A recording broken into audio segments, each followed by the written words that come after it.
humans, money is a necessity for living. Over time, necessity becomes desire, and the habit born from that desire is exploited.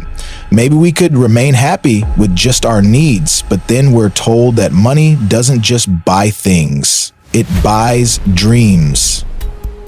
That's when we crave a new phone, new clothes, a new car, and we get trapped in a cycle. Earn money, buy something, then something new comes, it gets sold, and we buy again.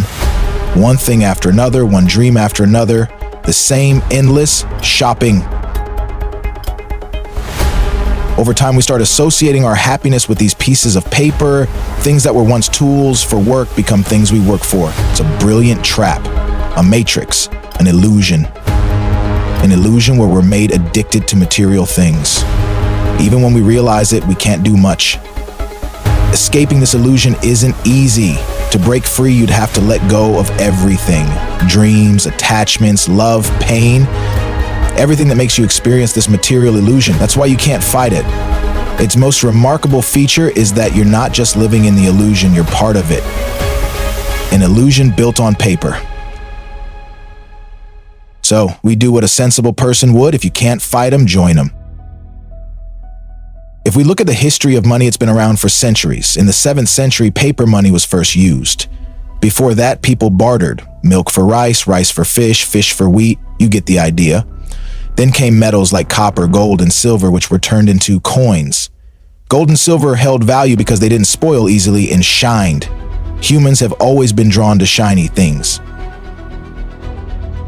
Then came changes, governments formed, banks were established, and each country got its own currency. That's when paper money became common. Essentially, paper money represents how much gold a country holds. To print money, a country needs an equivalent amount of gold in reserve. If you print money without gold backing, your currency loses value. In financial terms, that's called inflation. That's why no country can print money as it pleases. We'll talk more about this at the end of the video. Money, which started as just a piece of paper, has become something terrifying. We now associate that paper with power. The more you have, the more powerful you are. Money is the physical form of power. And why do we consider it power? Because we believe it is. This is the illusory truth effect. When the majority believes something, it becomes truth, even if it's not. A perfect financial example is cryptocurrency. It has no physical existence and no regulator. Not a single nation or government controls it. Its foundation is solely people's trust. But trusting people's trust is tricky.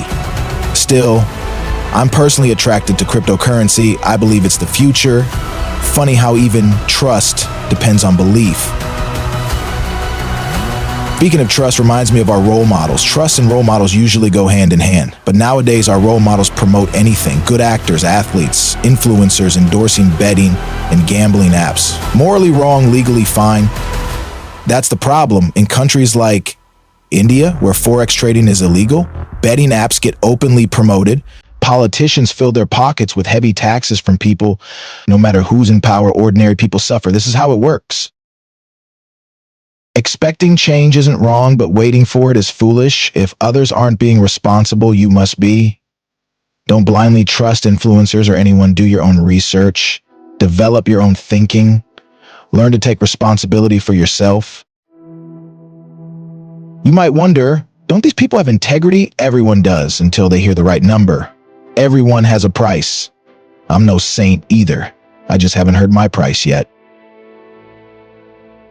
You're thinking I'm one of them, aren't you? I am, but I'm trying to help you understand how things work. Like I said at the beginning, if you can't fight them, join them.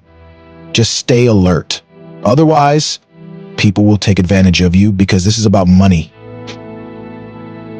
In today's immoral environment, money is power, and the biggest illusion about power that it can be a good thing. With money, you can do almost anything. Travel anywhere, have fun with friends, flaunt your wealth to relatives, indulge your desires, drink underage, recklessly drive sports cars, bribe officials, befriend politicians, eliminate opponents, mock the judicial system, and show common people how common the rules are. You cannot fight money with morality. It's a practical truth. In this country, we see it daily. I once read a haunting line in Crime and Punishment.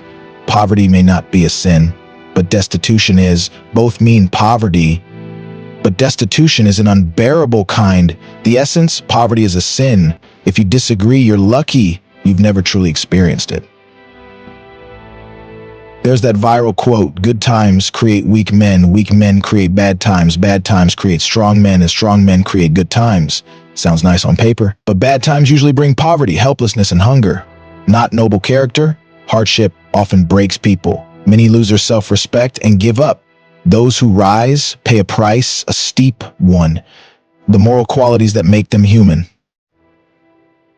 That's the rule of dominance hierarchies. To climb up, you must step on others. And if you're starting from the bottom, imagine how many you'll have to crush.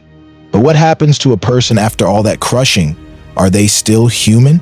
Then why crush at all? Because for some, crushing is a desire. For others, a necessity. Those driven by desire have the freedom to be moral and say sophisticated things.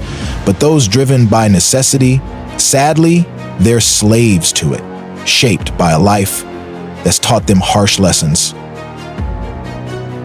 I'm not saying you should be immoral. I'm explaining how the world works. Think about your dreams, the ones you're working hard for. What would you sacrifice to achieve them?